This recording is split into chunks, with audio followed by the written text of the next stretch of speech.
New romantic scene was starting. It was very make-up and synthesizers were coming in, and it was almost contrived. The bands in here, ignoring the accepted rules of synthesizer, pop and video, have turned to the radical new influences of country, rockabilly and Irish folk. And if you don't think that sounds very exciting, well, you haven't been to a live gig recently.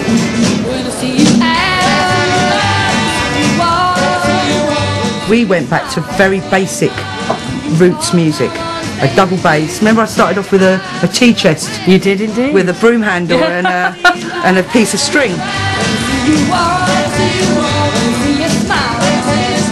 I mean, they called it cowpunk, didn't they, in the music papers for a little while.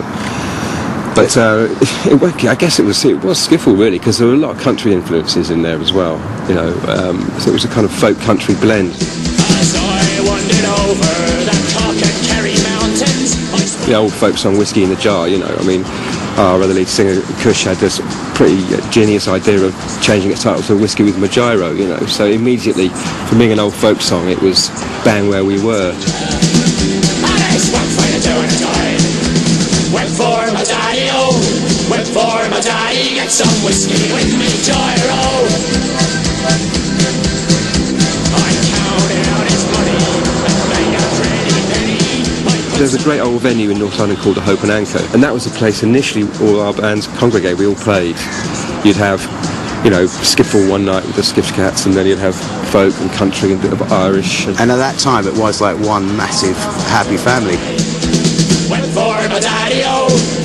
I remember going to the Hope and Anchor, and I went down and the band were all on stage, sort of ready, but they hadn't started yet, and it was a full house, and this character shambled in through the door and sort of shambled downstairs, and I thought, Jesus, you're not letting that guy in, are you?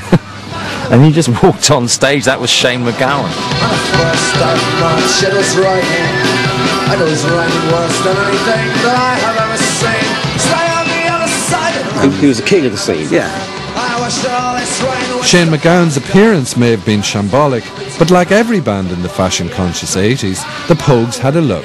No, it was all sort of like, you know, suits and white shirts. It was like being strong, typical Irish granddad, in fact, you know. Take part in his suit. They were like the Dubliners, the old men in Ireland, where, you know, when you get to a certain age and your fly suddenly becomes that long. Yeah. I mean, where do the men buy those trousers from? I know. Oh, where trousers. do they? Suddenly you get to 65 and your zip's that long.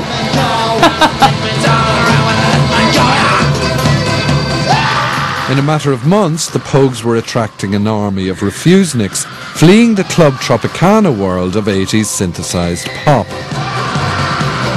All the nutters came out of the woodwork years ago, you know, and they're still coming out of the woodwork, you know. When I say nutter, I mean it as a compliment, you know. Word got round, you know, that we were a really good night out. I was where I come,